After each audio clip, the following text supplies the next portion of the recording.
ఎలా ఉంటుంది?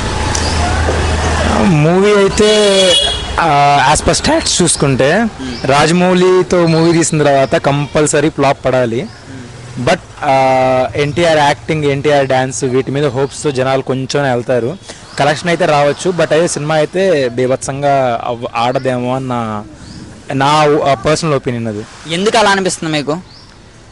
నేను ట్రైలర్ చూశాను. ట్రైలర్ నాకు అంత ఎక్స్పెక్టేషన్స్ రీచ్ అవ్వలేదు అనిపించింది. అంటే యాజ్ ఎ నార్మల్ ఒక చిన్న హీరో ట్రైలర్ లాగా, అంటే నాకు అంత హైప్ వెళ్ళలేదు. ఎన్టీఆర్ని ఆ రేంజ్ వెళ్ళలేదు అనిపించింది ట్రైలర్. అంటే చూసుకుంటే రాజమౌళి గారి సినిమా తర్వాత ఏ హీరోకి హిట్ పడలేదు అంటారు కదా, మరి చాలామంది ఈ సినిమాతో అది బ్రేక్ అవుద్ది అంటున్నారు. బ్రేక్ అయితే దట్స్ గుడ్. బట్ ఏంటంటే యాజ్ పర్ సైకాలజీ చూస్తున్నప్పుడు ఒక సినిమా మనం హిట్ అయిన తర్వాత ఎక్స్పెక్టేషన్స్ ఎక్కడికి వెళ్తా, ఎక్స్పెక్టేషన్ రీచ్ అవ్వాలి.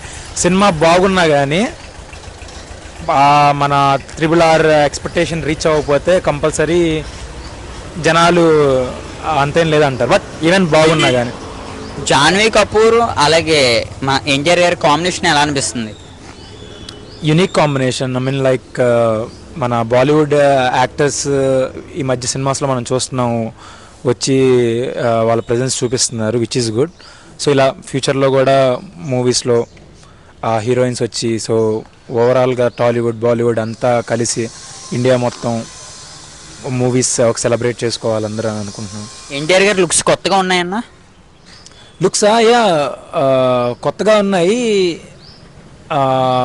మీన్ లైక్ నేను చూసిన దాని ప్రకారం NTR father character, sun character ఉంది కదా. ఓకే, నాకైతే మరీ అంత కొత్తగా అనిపించలేదు. బట్ ఓకే, కొరటాల శివ ఏం చేస్తారు, నాకైతే ఆచార్య పార్ట్ 2 లాగా అనిపిస్తుంది కొంచెం చూస్తుంటే. అంటే